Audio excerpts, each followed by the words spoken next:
täytyy sanoa, että tää on ollut kyllä mielenkiintoiset muutaman päivän täällä Dominikainen tasavallan maaseudulla. Et tosiaan tässä vapaaehtoispaikassa niin en mä oo vielä mitään töitä edes tehnyt, mutta tänään vissiin mulla näytetään, että mitä mä voisin tehdä. Mut sillä just jännä, kun saa niinku 3 kertaa päivässä niinku tämmönen kokki tavallaan voi sanoa ihan niin tekee ruuan ja on vaan saanut olla ja niin käydä täällä joella uimassa virkistäytymässä tai uima-altaalla. Mut silleen just jännä, kun on tällaisessa tilanteessa, että voi vaan niinku, ei oo tavallaan mitään tai hyvin minimaalisesti mitään velvoitteita, että voi niinku ottaa todella rauhassa ja no Espanjaa mä oon tossa opiskellut ja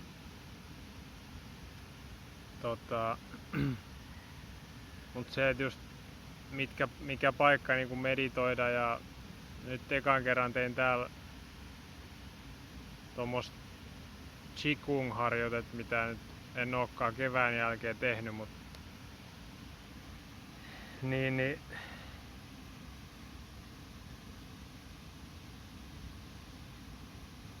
et se on just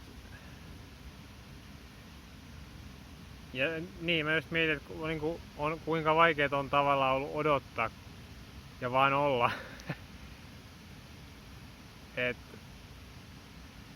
Mut sitten just rupesin niinku miettimään sitäkin, että niinku ajattelee aikaa ja sitä konseptia, että vaikka jotain joskus aikoinaan kun noita purjelaivoja tehtiin purjehduksia, niin saattoi kestää kuukausi tolkulla. Et totta kai siinä on se, että nekin siellä ne miehet niin, ja jotkut naiset ehkä niin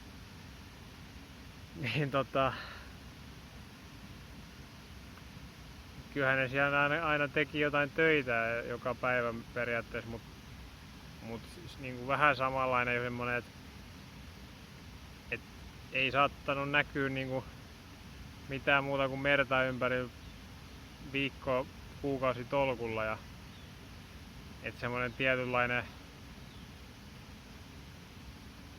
tietynlainen niinku en mä tiedä tylsyys, mutta semmonen yksinkertaisuus ja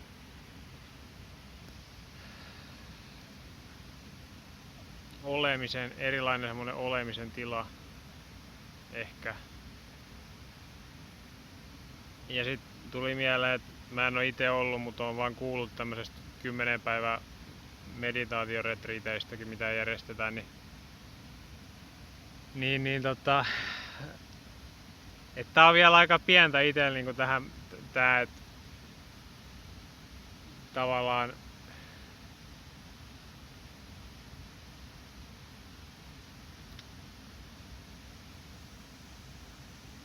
niin, olla vaan, tai ei nyt vaan, mutta siis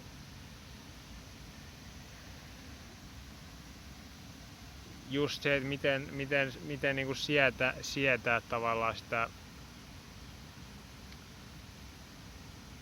kun lähtee niin paljon niitä ärsykkeitä ja aktiviteetteja pois tavallaan valikoimasta. Et onhan tässä nyt jonkun verran tullut puhelimella oltua, mutta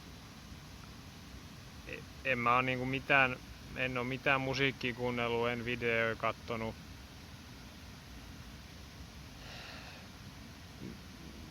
Podcasteja, ei niinku mitään semmoista. Niin on se vähän erilaista, on se. Mut hienoa sinänsä tavallaan. Ja just kyllä tässä niinku nousee just kun tulee sitä tilaa, niin alkaa tulla ajatuksia.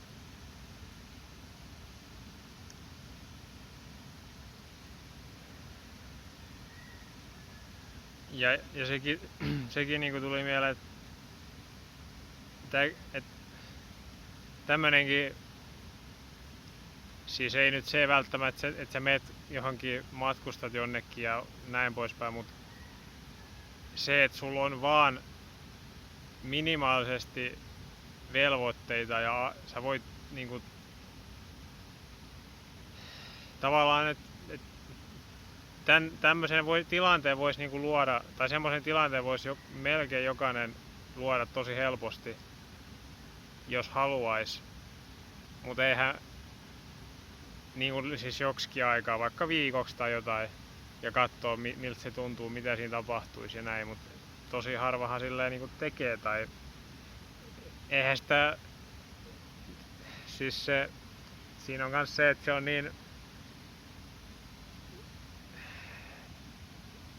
no en mä tiedä epämukavaa, mutta se on,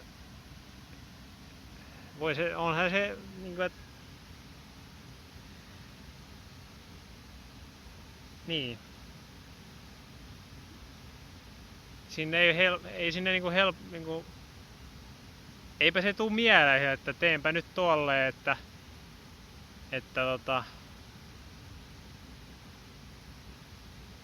enpä tee niinku moneen päivään mitään, vaikka voisin tehdä ja olisi hyvä niinku terveydentila ja kunto ja kaikki, niin joo.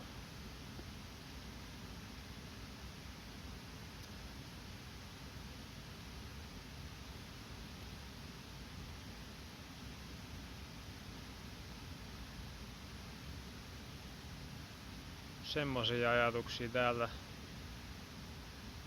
täältä tänään. Ja mulla oli ehkä jotain muutakin vielä mielessä.